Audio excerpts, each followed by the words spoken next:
নোয়াখালীতে ভারী বৃষ্টিতে শহরে জলাবদ্ধতা দেখা দিয়েছে। এছাড়া বিভিন্ন উপজেলায় ধানের জমিতে পানি জমেছে।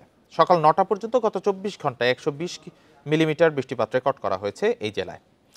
সদর, বেগমগঞ্জ, সুবর্ণচর ও কবিরহাট উপজেলার বিভিন্ন স্থানে গতকাল রাত থেকে সকাল পর্যন্ত একটানা বৃষ্টি হয়। বান্ডেল থাকলে প্রতি সেনমানিতে টাকা বাঁচবে। বিকাশ সেনমানি বান্ডেল কিনে জিতুন প্রতি লেনদেনে।